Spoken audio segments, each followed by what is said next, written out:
अगले दिन जियोल चायंग का इंतजार कर रहा था कि ये कब सुंदोंग को स्कूल ले जाने के लिए आएगी, पर वो तो आती ही नहीं क्योंकि सुंदोंग का समर वेकेशन चालू हो गया था। वो हॉस्पिटल जाकर इन्हीं ख्यालों में डूबा हुआ था कि चायंग आज क्यों नहीं आई, कि तभी ही उसके हॉस्पिटल में सुंदोंग अपनी गर्लफ्रेंड के साथ आ जाता है। उसकी गर्लफ्रेंड के खरगोश को डायरिया हो गया था। जियोल उसका चेकअप करने के बाद जब इन दोनों के पास वापस आता है तो देखता है कि सुंदोंग का तो उसकी गर्लफ्रेंड के साथ झगड़ा हो गया है। वो छोटी लड़की कहती है कि अभी मैं गायुन के घर पर खेलने जा रही हूँ, क्योंकि गायुन बहुत ही ज्यादा स्मार्ट हैंडसम है, वो दूसरों की तरह चीजें भूलता नहीं। इतना कहकर वो चली जाती है। उसके जाने के बाद सुंदोंग मुंह लटकाए हुए बैठा था। वो कहता है कि मैं सच में बेवकूफ हूँ, वो गायुन मुझसे ज्यादा हैंडसम और स्मार्ट है, मुझे अभी ही कुछ करना होगा वरना मेरी सोनपरी तो मेरे हाथ से गई समझो। जियोल उसे इतना सैड देखकर उसे थोड़ी एडवाइस देता है। वो वहाँ से जा रहा था कि जियोल से पूछता है कि क्या तुम्हें आज स्कूल नहीं जाना है, तो वो कहता है कि मेरा समर वेकेशन चालू हो गया है। उसके साथ ही जियोल चायंग को मैसेज करने के बारे में सोच रहा था कि नर्स उसे किसी काम से अंदर बुला लेती है। दूसरी ओर सियोरिन काफी ज्यादा गुस्से में नजर आ रही थी क्योंकि सोल से जो गेस्ट आने वाले थे वो मासूम में रुकने वाले थे। अगले सीन में चायंग को सुंदोंग काफी सैड हालत में मिलता है। जब वो उसे अपनी प्रॉब्लम कहता है तो चायंग उसे कहती है कि इस जियोल को तो कुछ नहीं आता, आगे से उसके पास से सलाह मशवरे मांगने मत जाना वरना तुम्हारी टाइटैनिक तो स्टार्ट होने से पहले ही डूब जाएगी। इतना कहकर वो उसे अपनी तरफ से कुछ सलाह देती है। अगले सीन में वो रोते हुए जियोल के पास आता है एंड कहता है कि तुमने और चायंग ने सब कुछ बिगाड़ दिया, अब वो लड़की मेरा चेहरा तक नहीं देखना चाहती। जियोल उससे पूछता है कि क्या तुम चायंग के पास गए थे, उसने तुमसे क्या कहा, तो वो कहता है कि चायंग ने कहा कि आपको कुछ नहीं आता। थोड़ी देर के बाद खुद ही शांत होकर कहता है कि चायंग तो कभी भी रिलेशन में नहीं गई, तो वो तो मुझे क्या ही अच्छी एडवाइस देगी। अब आप ही मुझे ऐसा कोई आइडिया बताइए कि वो लड़की फिर से मेरी दोस्त बन जाए और ज्यादा उस गायुन के पास ना जाए। ये वाला सीन यहीं पर ही कट होता है। अगले सीन में जियोल जब संगयुन के फार्म में कॉफी पीने के लिए जाता है तो उसका सामना चायंग से होता है। चायंग उसे कहती है कि उस दिन तुमने मेरी जान बचाई थी, इसलिए मैं तुम्हें थैंक यू कहना चाहती थी। अब जियोल को बचपन की सारी बातें याद आ गई थी, इसलिए वो चायंग से बचपन की कुछ बातें करना चाहता था कि वहाँ पर संगयुन आ जाता है। जियोल के वहाँ से जाने के बाद चायंग संगयुन से कहती है कि जियोल को मेरे बारे में सब कुछ याद आ गया है। जियोल अपने कोवर्कर से बातें कर रहा था। वो उसे कहता है कि तुम्हारी आवाज़ इतनी ज्यादा डाउन क्यों है, कि उस नकचड़ी लड़की ने फिर से तुम्हें परेशान किया। जियोल उसे कहता है कि ऐसी बात नहीं है, जायंग मेरे बचपन की दोस्त निकली जिसके साथ मैं खेला करता था। जायंग को मेरे बारे में सब कुछ याद था, पर मैं ही उसके बारे में सब भूल गया एंड अभी मुझे उसके साथ बात करने में थोड़ा ऑकवर्ड लग रहा है। ये सुनकर उसका कोवर्कर उसे कहता है कि तुम तो सच में गधे हो, तुमसे ज्यादा अच्छा दिमाग तो मेरे पास है। वैसे वो लड़की चायंग कैसी दिखती है, क्या वो ब्यूटीफुल है? जियोल उसकी ये सारी बकवास बातें सुनकर कॉल को कट कर देता है कि तभी ही वहाँ पर सुंदोंग की गर्लफ्रेंड आकर उसे कहती है कि सुंदोंग मेरे कॉल का आंसर नहीं कर रहा और उसने मुझे मैसेज में किया कि मैं गायब हो रहा हूँ क्योंकि तुम मुझे देखना नहीं चाहती। जियोल भागकर पुलिस स्टेशन जाकर सुंदोंग की मिसिंग रिपोर्ट लिखाता है।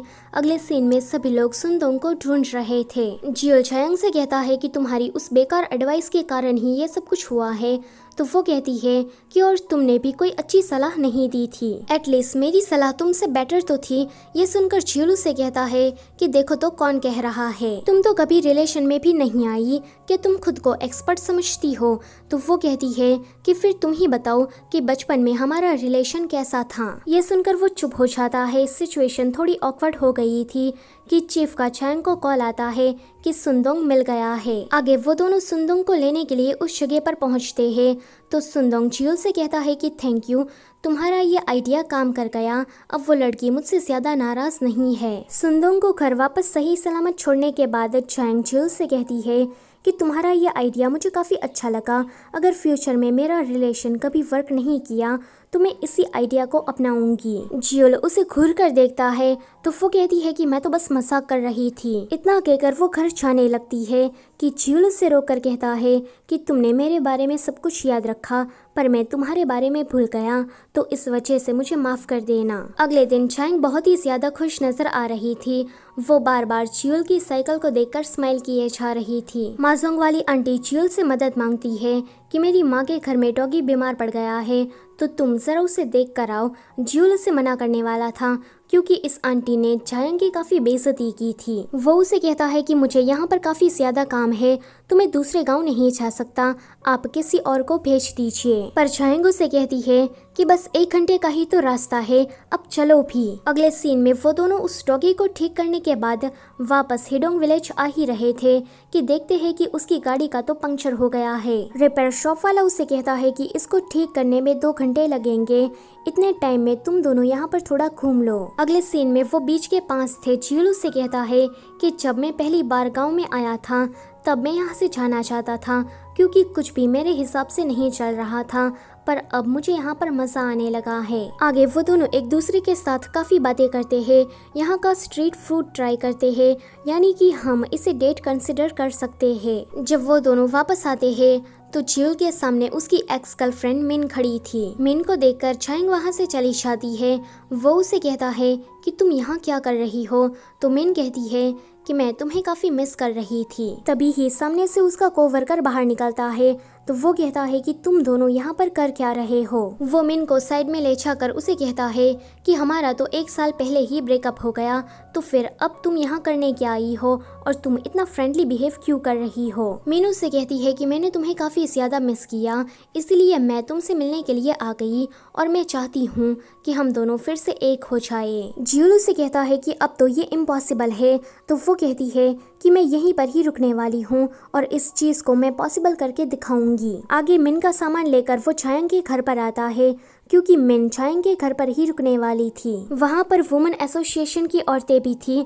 वो मिन और जियोल को साथ में देखकर कहती है कि लगता है कि ये तुम्हारी गर्लफ्रेंड है, ये तुम्हें इतना ज्यादा मिस कर रही थी कि ये तुम्हें सोल से यहाँ तक देखने आ गई। जियोल उन सभी को एक्सप्लेन करने वाला था कि ये उसकी गर्लफ्रेंड नहीं है, पर मिन तो बोलने का मौका ही नहीं देती। चायांग इन सारी बातों से जेलस फील कर ही रही थी कि वहाँ पर संग्योन आ जाता है। तो वुमेन एसोसिएशन की औरतें उसे कहती है कि ये हमारा विलेज हेड है और ये उसकी बचपन की दोस्त, ये दोनों सोलमेट है और हमेशा ही साथ रहते हैं। ये सुनकर मिन उनसे पूछती है कि क्या तुम दोनों रिलेशन में हो, तो संग्योन कहता है कि हाँ। अब चलने की बारी जियोल की थी। आगे चायांग मिन को लेकर अपने घर के अंदर जाती है। जब वो उसे अपना घर दिखा रही थी तो बाहर संग्योन जियोल से कहता है कि तुम्हारी गर्लफ्रेंड तो काफी अच्छी है, वो तुम्हें इतना मिस कर रही थी कि यहाँ तक आ गई। जियोल काफी गुस्से से कहता है कि मेरी कोई गर्लफ्रेंड नहीं है और मैं जानता हूँ कि तुम्हारी भी नहीं है, तो वो कहता है कि नहीं, तुम गलत हो। तभी ही वहाँ पर चायांग बाहर आती है तो संग्योन उसे लेकर वॉक पर चला जाता है। घर आने के बाद जियोल अपना सारा गुस्सा तकिए पर निकाल रहा था कि युन अलग से उसका दिमाग चाटने आ जाता है। वो कहता है कि चायांग कैसी दिखती है, क्या वो सुंदर है, तुम हमेशा ही उसके बारे में बात करते हो, तो मुझे उस लड़की को एक बार देखना है। यहाँ चायांग संग्योन को अपना लास्ट आंसर देने वाली थी कि वो उसकी गर्लफ्रेंड बनेगी कि नहीं, कि तभी ही क्लाउड वहाँ से भागकर जियोल के पास आ जाता है। जियोल चायांग से कहता है कि वो लड़की मेरी गर्लफ्रेंड नहीं है, बल्कि मेरी तो कोई भी गर्लफ्रेंड नहीं है। सो गाइस, इसी के साथ ये वाला पार्ट होता है यहीं पर ही खत्म। वीडियो अच्छी लगी है तो लाइक, शेयर और कमेंट करना मत भूलना, और चैनल पर नए हो तो उसे सब्सक्राइब भी करते जाओ। Thank you for watching.